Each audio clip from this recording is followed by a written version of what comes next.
Hi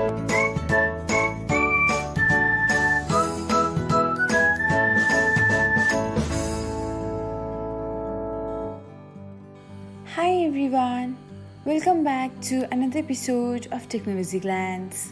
In this video, I'm going to guide you through how you can turn off push notification of someone on threads.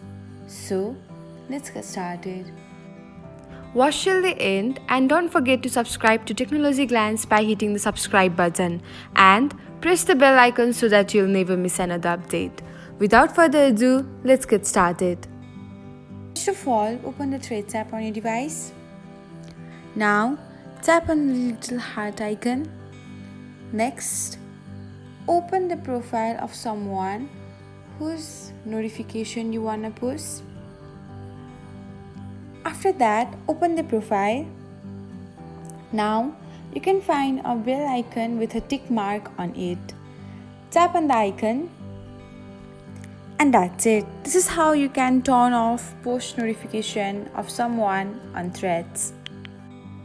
Thanks for watching. If you found this guide helpful, we will love it if you hit the thumbs up button below.